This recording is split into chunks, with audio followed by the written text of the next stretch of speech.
It starts here. Now watch what happens when I touch a shoe.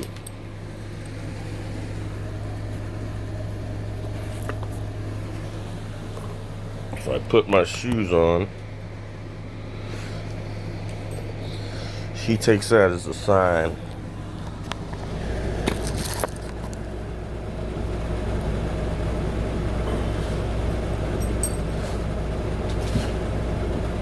And he starts stomping the floor, slapping the floor with his paw. He's like, let's go.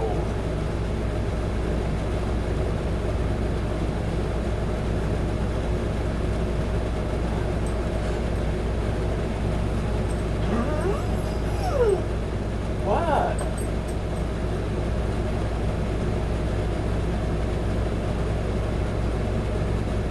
What, Billy?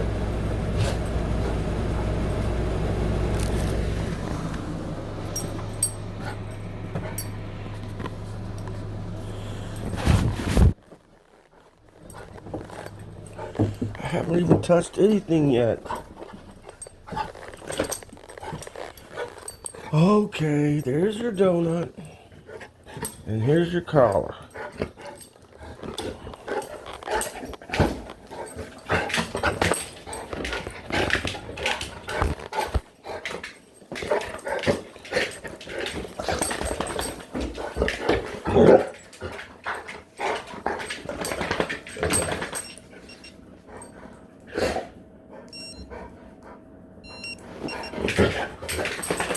Sit.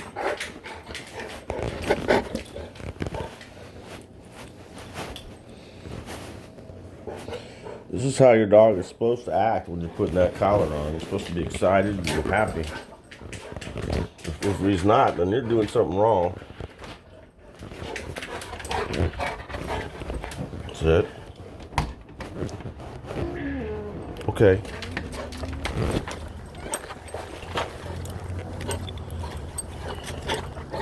Boom, nut.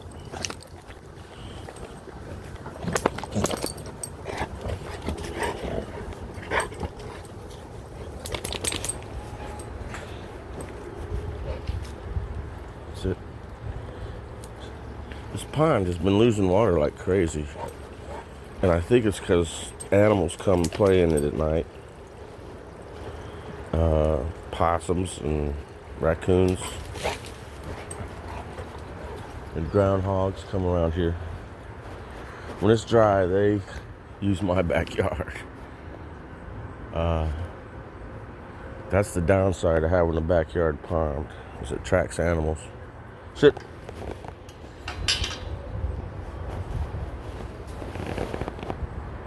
Okay.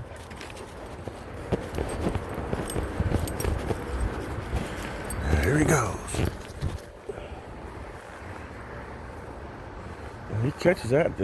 And he had to look at it with his left eye that time because it was on his left side. That convinces me he could see if he's catching that ring on the fly. I worry about his eyes because he's got what's called pigmentary keratosis, and he's got it in both of his eyes now. They're forming like dark edges where the cornea and the white meets. In the white of his eyes, he's getting brown. That's somewhat normal in dark dogs, I guess.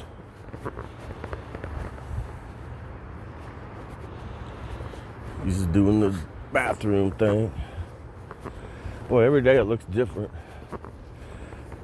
It was green over here the other day. A couple days of 90 degrees, and it just burnt the tops of these.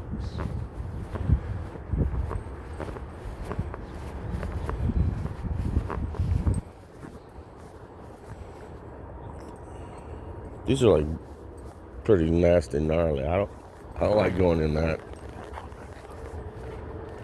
Come here, Millet. Give it here. Give it to me. Give it. Give it to me. In my hand. Drop it. Good. If I use my shirt tail to dry this dummy off, it gets slippery, slobbery. It's hard to throw.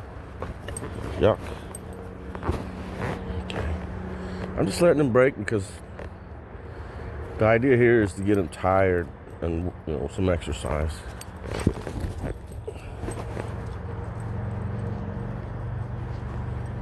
He's pretty well trained for retrieving. Come on, Millet. He'd wash out in a field trial, but put him in a John boat and go shoot a duck and see what happens. Come on, Millet. Drop it. His trophies are real ducks. Or ribbons. There's going to be no ribbons or trophies. Just ducks. Come on.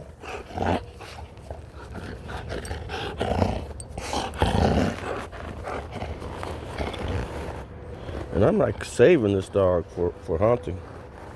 I don't need to have him performing year-round to impress other people or to give me the credibility. I don't need that. I need this dog to go get ducks when I shoot him. That's it.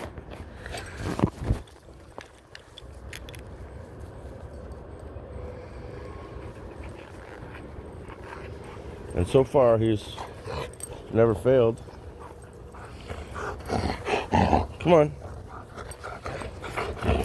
I tend to shoot easy to fetch ducks. I've learned over the years and gotten lucky, and just my style, the way I hunt, makes it to where it's somewhat easy on the dog. It has to be that way, or else I'm losing ducks.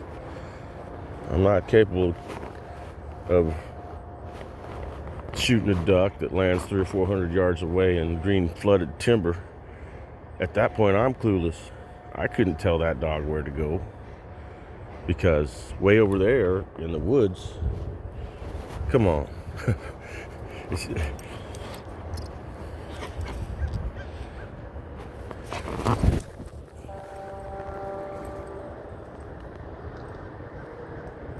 I've watched guys that do that when I'm hunting, and they'll be out there over, back, over, back. And you'll literally hear them screaming at their dog over the entire marsh.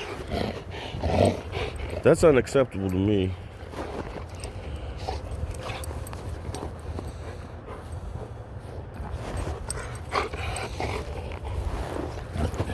Generally, my dogs will just swim around until they find the duck. And usually they're pretty quick about it. Come on. Come on. I'm not saying I've never had a submarine duck that, they submarine on you. That's tough when that happens. It's been a while for me. But that has happened. They'll swim flat on the water where all you see is their head barely sticking up.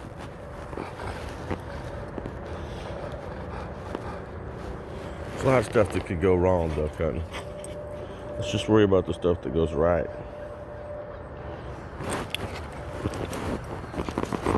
It's not long till duck season. We're at the end of July. It's going to be August, September, October. Boom. Just a mere 90 days away. Maybe 100. Drop. Maybe I'll put some gas in my truck and take the dog to the lake. He hasn't been in water all since Arkansas.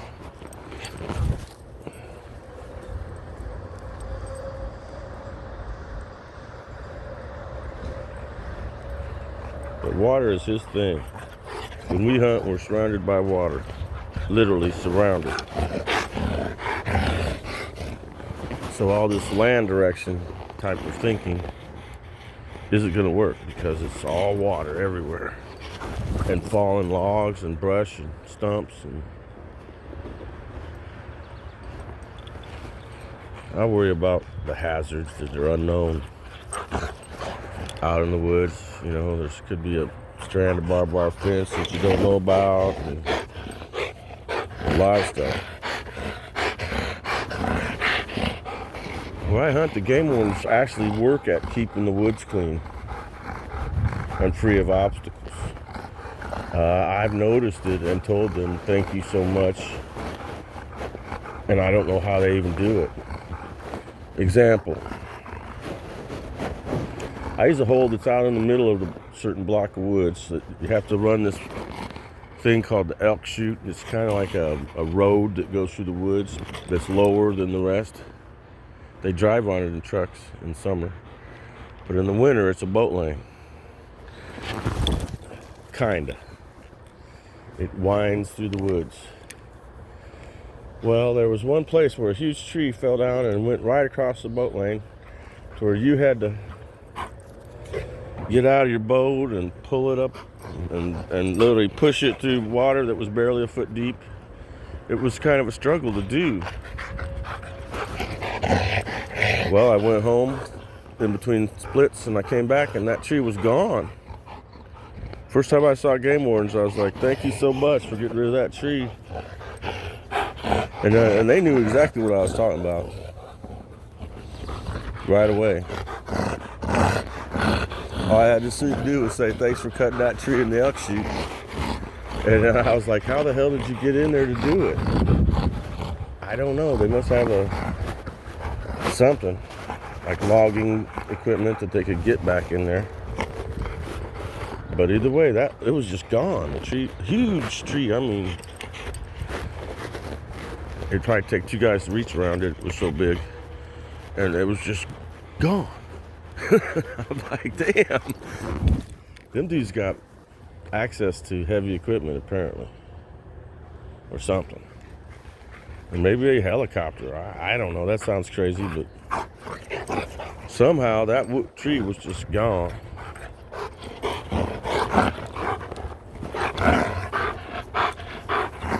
And I was very thankful because it was, me and the boat and the dog, and I'm trying to get around that tree every morning. I got pretty good at it and got used to it and found the right path. And then the tree was just gone.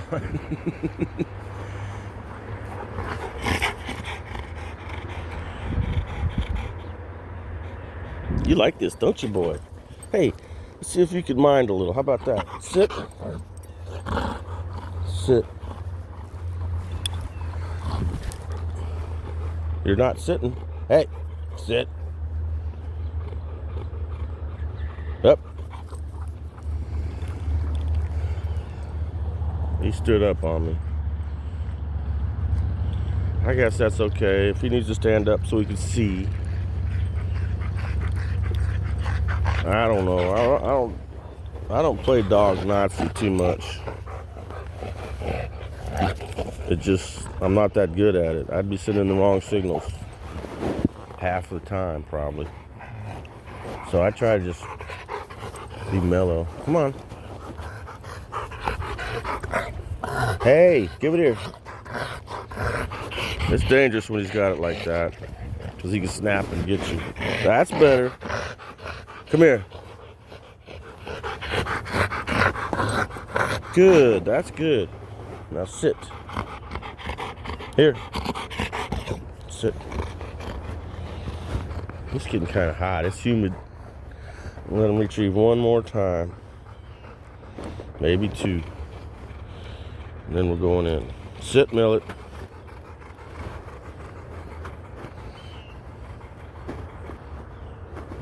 Sit.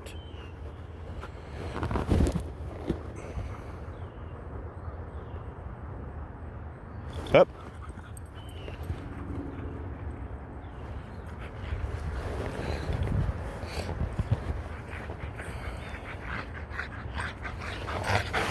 Come on, give it here. Give it to me. Good dog. That's good. You just earned another retrieve. You made me happy. You're handing it to me so gentle. Thank you, Millet.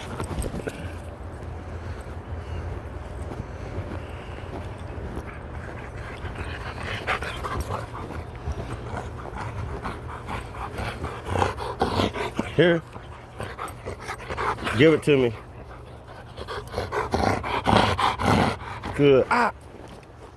I almost dropped it, and then he lunged at it and kind of bit me a little. I'm okay.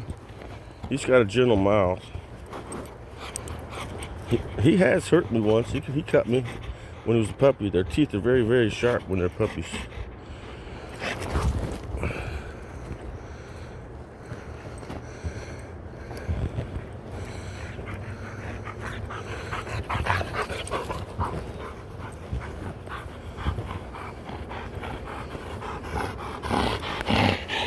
Smell it. Give it to me. Come on. Give it. Thank you. Very good. When you're gentle, you earn that extra retrieve. Here you go.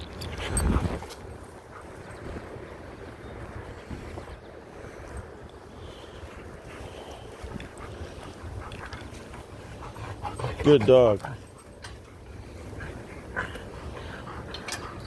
We've done this enough to where he knows by my body language where we're going next. Smell it. Come here.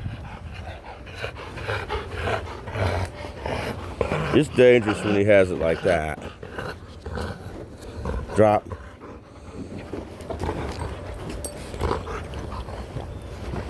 Be aware that your dog is a little dangerous and can't bite you. I've seen a couple of hand injuries, including my own. And yeah, you will just bleed and bleed. Smell it. Sit. You're a good boy. And we're done, just like that. Didn't even need the shock collar, just have to put it on him.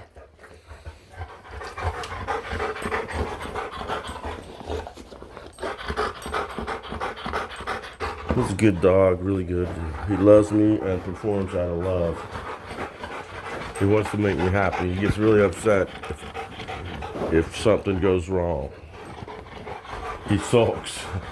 My dog gets upset if he gets yelled at. Come here, Millet.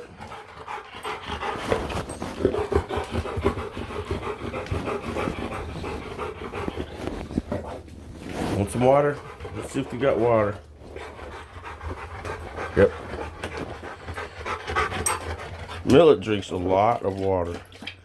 He'll empty that bowl. Not with one drink, but we've got 2 dogs, and we figured out that the Millet drinks the majority of the water.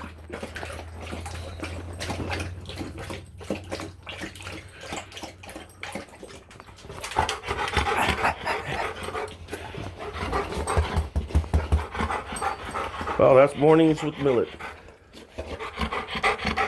Sit. Good dog.